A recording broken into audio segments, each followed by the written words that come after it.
Estoy en comunicación con el señor expresidente de la República del Ecuador, Lenín Moreno. Presidente, muchas gracias y muy amable por acceder a esta entrevista. Gracias a usted, señor periodista. Usted dirá. Presidente, ¿qué nos puede decir de la muerte cruzada decretada por el presidente Guillermo Lasso? Bueno, la posibilidad de la muerte cruzada, al igual que la posibilidad de juicio político a un mandatario, está dada en la Constitución. Es decir, el mandatario, en este caso Guillermo Lasso, pues escogió la opción que él creía la más conveniente. Lastimosamente los tiempos son extremadamente cortos como para poder plantear candidaturas, más aún promocionarlas, hacer el escogitamiento más adecuado. Y luego pues viene el proceso de calificación, de impugnaciones, de elección y luego de impugnaciones a la elección, etcétera, etcétera, etcétera. Y el asunto es que supuestamente para el mes de noviembre tendría que estar ya posesionándose el nuevo presidente. Me parece que los tiempos van a resultar un poco cortos. No sé si el Consejo Nacional Electoral vaya a hacer alguna solicitud a la Corte Constitucional para que la Corte Constitucional una, tome nota al respecto y pueda solucionar este problema de apresuramiento que en más de una ocasión no permite una buena elección, una buena selección.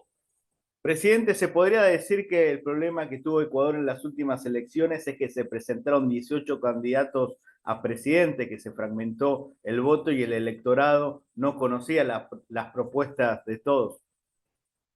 Bueno, yo suelo decir que el problema es que hay algunos ecuatorianos que todavía no han sido presidentes, entonces por eso asoman tanto candidato.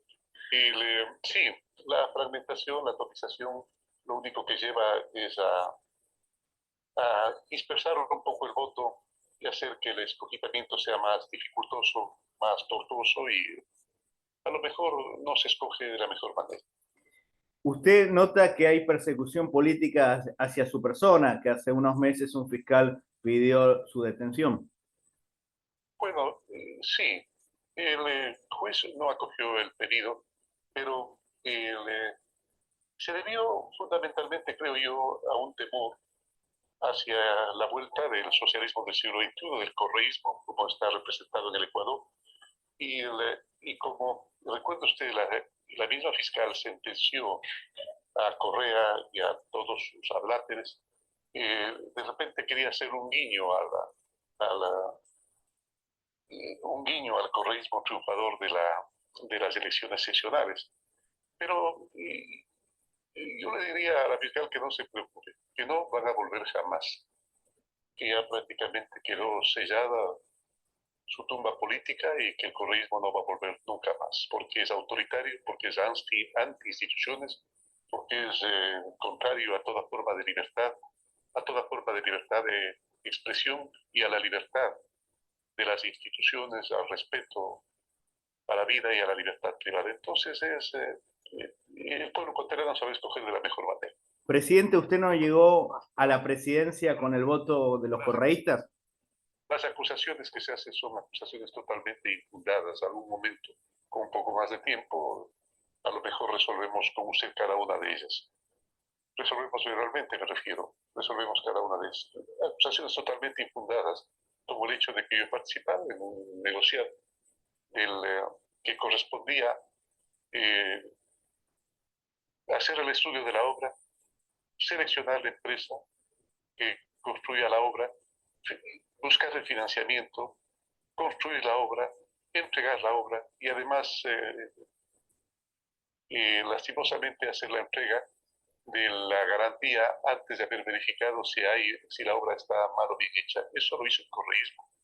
Eso lo hizo el correísmo y muy hábilmente, como suelen hacer ellos, trata de echar la culpa sobre mí por la única razón de haber recibido en algún momento al embajador de China cuando yo era vicepresidente, lo cual es una actividad totalmente normal, una actividad de la Protocolar. diplomacia Sí. protocolar. Entonces, es todo, me parece a mí. Y de tener una amistad, yo tengo miles de amigos, y de tener amistad con la familia de la persona que hizo el contrato. Es decir, ya se puede imaginar. Llegan al absurdo tal que inculpa a mi esposa porque esta familia amiga, el momento en que mi hija se casa, le regala, se compra 3 días antes una vajilla de poco cerca de $2,000, y le regala a mi hija en su matrimonio, porque hasta las fechas todo está correctamente verificado. Le regala en su matrimonio. Mi hija le dice a la madre: mamá, yo ya tengo una vajilla, me han dado otra vajilla, ¿por qué no hacemos una cosa? En el almacén, por favor, cámbialo por un refrigerador. Entonces mi mujer, muy comedida, mientras mi hija se iba a la luna de miel para no molestarla, pide el recibo de la compra, y la familia le entrega el recibo para que pueda hacer el cambio, explicando a qué se debía, para que pueda hacer el cambio, y mi mujer cambia la vajilla por un refrigerador para mi hija. Y por esa razón, por esa única, exclusiva razón, le inculpa a la fiscalía, podemos imaginar. Entonces, decir que no es una persecución me parece una barbaridad. ¿Qué opina que los correístas lo consideran a usted un traidor? A ver, la lealtad es al pueblo ecuatoriano, la lealtad es a la democracia, la lealtad es a la libertad, la lealtad es a los pueblos, no es a las personas. La lealtad es a las personas. Cuando esas personas se comportan desleales con su pueblo, desleales con la libertad, desleales con la vida inclusive de los ciudadanos, y empieza a secuestrar y empieza a asesinar y empieza a meter presa gente, si usted considera que hay que seguir manteniendo la lealtad, me parece que está en un error. ¿Usted no llegó a la presidencia con los votos del correísmo? Yo llegué a la presidencia con los votos que tenía yo, porque el programa más exitoso que tuve en la vicepresidencia fue el Manuel Espejo, que atendió a las personas con discapacidad y que es un referente y que es un símbolo a nivel internacional. Por eso llegué a la presidencia. Yo, sin el correísmo, hubiera sacado bastantes más votos. Yo tenía una aprobación de más del 90% de los ciudadanos. El correísmo para mí más bien era un lastre porque estaba muy desprestigiado por todo lo que le había manifestado. Incluso recordemos que por su buen trabajo ahora está en un cargo internacional en Paraguay trabajando por los discapacitados. Es un tema trabajando por la discapacidad, y hemos logrado algo, un registro. Hemos inaugurado inclusive con el gobierno, que ha decidido hacer un buen trabajo por las personas con discapacidad, unos 4 hospitales móviles exclusivamente para las personas con discapacidad. Presidente, ¿qué opina de que están hablando de la candidatura de su ex vicepresidente Otto Solneskjöld? Bueno, no es una candidatura mía, pero sin duda alguna yo he de recordar a Otto como una de las personas clave para salir adelante en la pandemia. En primer lugar, fue un extraordinario vicepresidente, además un hombre completamente leal a la democracia, al país y a la libertad, y muy ejecutivo, además de muy inteligente, tiene un verbo fácil, y obtiene pues sincronicidad de las palabras con mucha facilidad. La última pregunta, usted que es un hombre de paz y de diálogo, este año se cumplen 25 años del Tratado de Brasilia, firmado por el presidente Mahuad y el presidente Fujimori.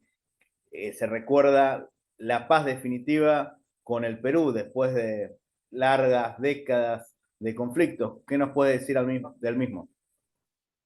Bueno, no es que el Ecuador haya quedado completamente satisfecho de esa firma de la paz ni con los acuerdos, pero tal vez lo que se pensó en ese momento es en el bien mayor, y el bien mayor definitivamente es la paz. En más de una ocasión nosotros, en juicios, en conflictos, a veces en litigios que tenemos, inclusive con amigos o familiares, preferimos conservar la paz y perder lo demás. Muchísimas gracias, presidente Lenín A usted, Moreno. Muy amable. buenas tardes, que pase bien, hasta luego. Gracias, igualmente. Hemos hablado con el presidente Lenín Moreno. Nunca lo entrevisté, nunca conversé con él, pero gentilmente accedió a la entrevista. Esto es muy bueno, que dé la cara al periodismo.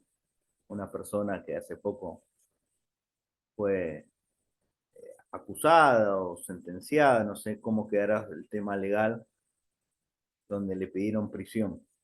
Y ahora Él está en Paraguay, es funcionario eh, de un organismo internacional en el tema de discapacidad. Para más entrevistas, por favor, suscríbanse a mi canal de YouTube. Muchas gracias.